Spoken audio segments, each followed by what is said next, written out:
नमस्ते और the knowledge notebook पर आपका स्वागत है। आज हम एक ऐसी पहेली को सुलझाने जा रहे हैं जो विज्ञान और आस्था दोनों को एक साथ चुनौती देती है। जरा सोचिए, एक ऐसी जगह के बारे में जहां कुदरत के नियम ही काम करना बंद कर दें। एक ऐसी जगह जहां जाने की कोशिश करने वाले या तो रास्ता भटक जाते हैं या फिर कभी लौटकर ही नहीं आते। जहां दुनिया की सबसे एडवांस टेक्नोलॉजी जैसे कंपास और जीपीएस सब के सब धोखा दे जाते हैं। एक ऐसी जगह जहां कहा जाता है कि वक्त तेजी से भागने लगता है। मतलब जो बाल और नाखून हफ्तों में बढ़ते हैं वो वहां एक ही दिन में बढ़ जाते हैं। अजीब है ना? और सबसे चौंकाने वाली बात, एक ऐसी जगह जिसके शिखर तक पहुंचने की जिसने भी कोशिश की वो अपनी कहानी बताने के लिए कभी वापस ही नहीं लौटा। जी हाँ, ये जगह है माउंट कैलाश। देखिए, इंसान ने दुनिया की सबसे ऊंची चोटी माउंट एवरेस्ट फतेह कर ली, चांद पर कदम रख दिए, लेकिन कैलाश वो आज तक अजय क्यों है? क्या ये सच में भगवान शिव का घर है या फिर कोई एलियन पिरामिड? चलिए आज इसी विज्ञान और आस्था के बीच की गुत्थी को सुलझाते हैं। तो इस पहेली का सबसे पहला और सबसे बड़ा सवाल यही है कि ये एक ऐसी चोटी है जिसे आज तक कोई जीत नहीं पाया, पर आखिर क्यों? अब ये जानकारी सुनकर थोड़ा झटका लग सकता है। माउंट एवरेस्ट की ऊंचाई है 8,848 मीटर और इसे 1953 में ही जीत लिया गया था। लेकिन माउंट कैलाश, जो एवरेस्ट से 2,000 मीटर से भी ज्यादा छोटा है, वो आज तक अजेय है। ये कैसे मुमकिन है? बस यही बात इस रहस्य को और भी गहरा बना देती है। लेकिन सिर्फ ऊंचाई ही वजह नहीं है।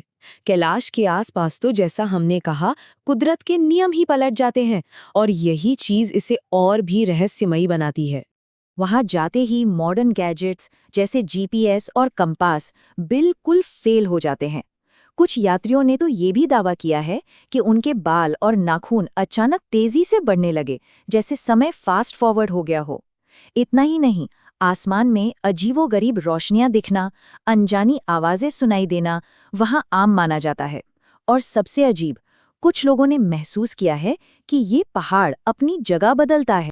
तो इतने सारे खतरों और रहस्यों के बीच क्या किसी ने इस पर चढ़ने की हिम्मत की? और अगर हाँ, तो उनका अंजाम क्या हुआ? चलिए देखते हैं। कई आध्यात्मिक गुरुओं और यहाँ तक कि पर्वतारोहियों से जुड़ी एक बात कैलाश के लिए बिल्कुल सही बैठती है। कहते हैं कि ये इंसान के अहंकार से जीतने वाली चोटी नहीं है, बल्कि ये एक ऐसी जगह है जिसे दूर से ही श्रद्धा के साथ प्रणाम करना चाहिए। तो इस पर न चढ़ पाने के पीछे 3 बड़ी वजह हैं। पहला, इसका आध्यात्मिक महत्व। हिंदू, बौद्ध, जैन और तिब्बत का बौद्ध धर्म, इन चारों के लिए ये एक बहुत ही पवित्र स्थान है। इस पर चढ़ना एक तरह से अपमान माना जाता है। दूसरा है राजनीतिक प्रतिबंध। लोगों की इसी आस्था का सम्मान करते हुए चीनी सरकार ने 2000 के दशक की शुरुआत से ही इस पर चढ़ाई को आधिकारिक तौर पर बैन कर दिया है। और तीसरा, वहां के जानलेवा हालात। मौसम का कोई भरोसा नहीं, कब बदल जाए, और चट्टानें इतनी सीधी हैं कि सबसे अच्छे पर्वतारोहियों के लिए भी ये एक नामुमकिन चुनौती है। तो फिर असली सवाल वहीं आ जाता है, आखिर कैलाश है क्या? क्या ये सच में भगवान का घर है या कुछ और? चलिए इस पर जो 2 सबसे बड़ी थ्योरीज हैं उन पर नजर डालते हैं। तो ये है वो बड़ी बहस। एक तरफ है आस्था, जिसके हिसाब से कैलाश भगवान शिव का निवास है, ब्रह्मांड का केंद्र बिंदु, और यहाँ जो भी अजीब चीजें होती हैं वो उनकी दिव्य शक्ति का प्रमाण है। दूसरी तरफ है विज्ञान और वैकल्पिक सिद्धांत। कुछ वैज्ञानिक मानते हैं कि ये एक प्राकृतिक भूवैज्ञानिक संरचना है। यहाँ बहुत मजबूत चुंबकीय क्षेत्र हैं जिसकी वजह से कंपास काम नहीं करते। और कुछ थ्योरीज तो इसे एक मानव निर्मित पिरामिड या फिर एक एलियन बेस तक मानती हैं जहां कोई अज्ञात तकनीक काम कर रही है। तो इतनी सारी थ्योरीज, इतनी सारी कहानियां, लेकिन इन सबके बावजूद सच क्या है, ये आज भी एक अनसुलझा सवाल ही है।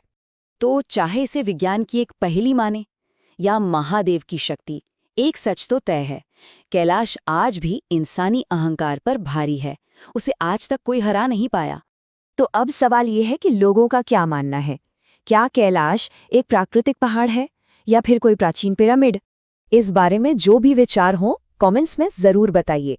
ये जानने में बहुत दिलचस्पी रहेगी कि लोग क्या सोचते हैं। अगर ये जानकारी पसंद आई हो तो इसे लाइक ज़रूर करें और अपने दोस्तों के साथ शेयर करें। और ऐसे ही रहस्यमयी विषयों को समझने के लिए द नॉलेज नोटबुक को सब्सक्राइब करना बिल्कुल न भूलें। मिलते हैं अगली बार एक नई विश्लेषण के साथ। तब तक सोचते रहिए और सीखते रहिए। हर हर महादेव।